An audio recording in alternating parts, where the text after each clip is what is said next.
يحتل المغرب العربي وهو منطقة في شمال إفريقيا مكانة خاصة في التاريخ، فهو يقع عند نقطة التقاء إفريقيا وأوروبا، وقد شكل هذا الموقع مصيره. أصبح المغرب العربي ملتقى للثقافات والإمبراطوريات. ازدهرت الحضارات القديمة في المنطقة. أنشأ الفينيقيون من شرق البحر الأبيض المتوسط مراكز تجارية مثل قرطاج. نافست قرطاج، وهي مدينة دولة قوية روما على الهيمنة.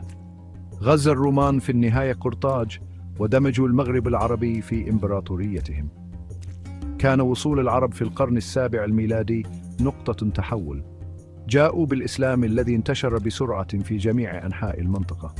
شهدت هذه الفترة صعود سلالات إسلامية قوية. حكمت هذه السلالات إمبراطوريات شاسعة امتدت عبر شمال إفريقيا وخارجها.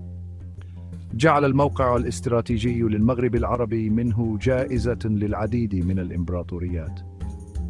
تاريخ المنطقة عبارة عن نسيج منسوج من خيوط الغزو والتجارة والتبادل الثقافي.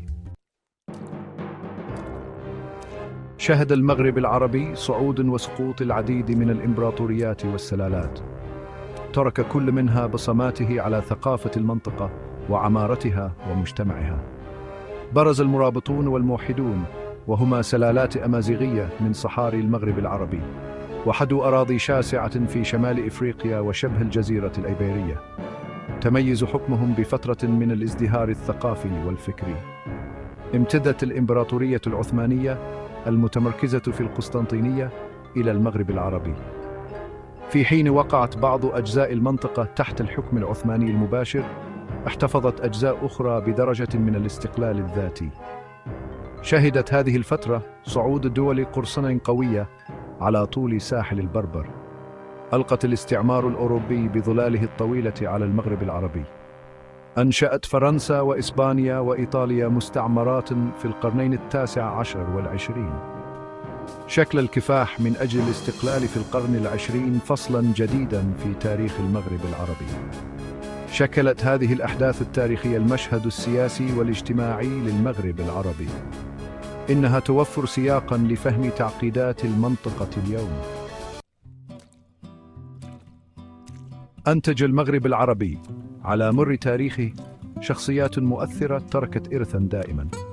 شكل هؤلاء القادة والعلماء والفنانون مصير المنطقة، وساهموا في التيارات الأوسع للتاريخ العالمي. يعتبر ابن خلدون، وهو عالم من القرن الرابع عشر من تونس، من أعظم المؤرخين على مر العصور. قدم عمله الرائد المقدمة منظوراً جديداً لدورات صعود وسقوط الحضارات. قدم ليو الأفريقي، وهو رحالة وكاتب من القرن السادس عشر، روايات قيمة عن شمال إفريقيا للجماهير الأوروبية.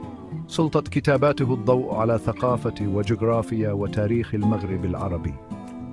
قاتل الأمير عبد القادر، وهو زعيم جزائري من القرن التاسع عشر بشجاعة ضد الاستعمار الفرنسي. يذكر كبط الوطني في الجزائر ورمزاً للمقاومة ضد الهيمنة الأجنبية.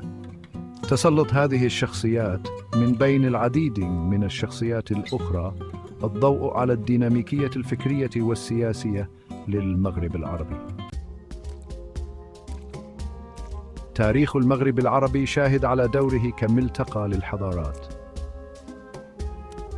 ثقافة المنطقة عبارة عن نسيج غني منسوج من مساهمات العديد من الشعوب والتقاليد. نجت الثقافة الأمازيغية، وهي أساس الهوية المغاربية لآلاف السنين. لا تزال اللغات والموسيقى والتقاليد الأمازيغية مزدهراً جنباً إلى جنب مع التأثيرات العربية. الفن والعمارة الإسلامية بارزان في جميع أنحاء المغرب العربي. تقف المساجد والمدارس والقصور شاهداً على التراث الإسلامي للمنطقة. يعكس مطبخ المغرب العربي تأثيراته المتنوعة، من الطواجن الحارة إلى الكسكس اللذيذ. يمثل طعام المنطقة مزيجاً من النكهات الأمازيغية والعربية والمتوسطية. يعد الإرث الثقافي للمغرب العربي شهادة على تاريخه في التبادل والتفاعل. تستمر المنطقة في إلهام الفنانين والكتاب والمفكرين حول العالم.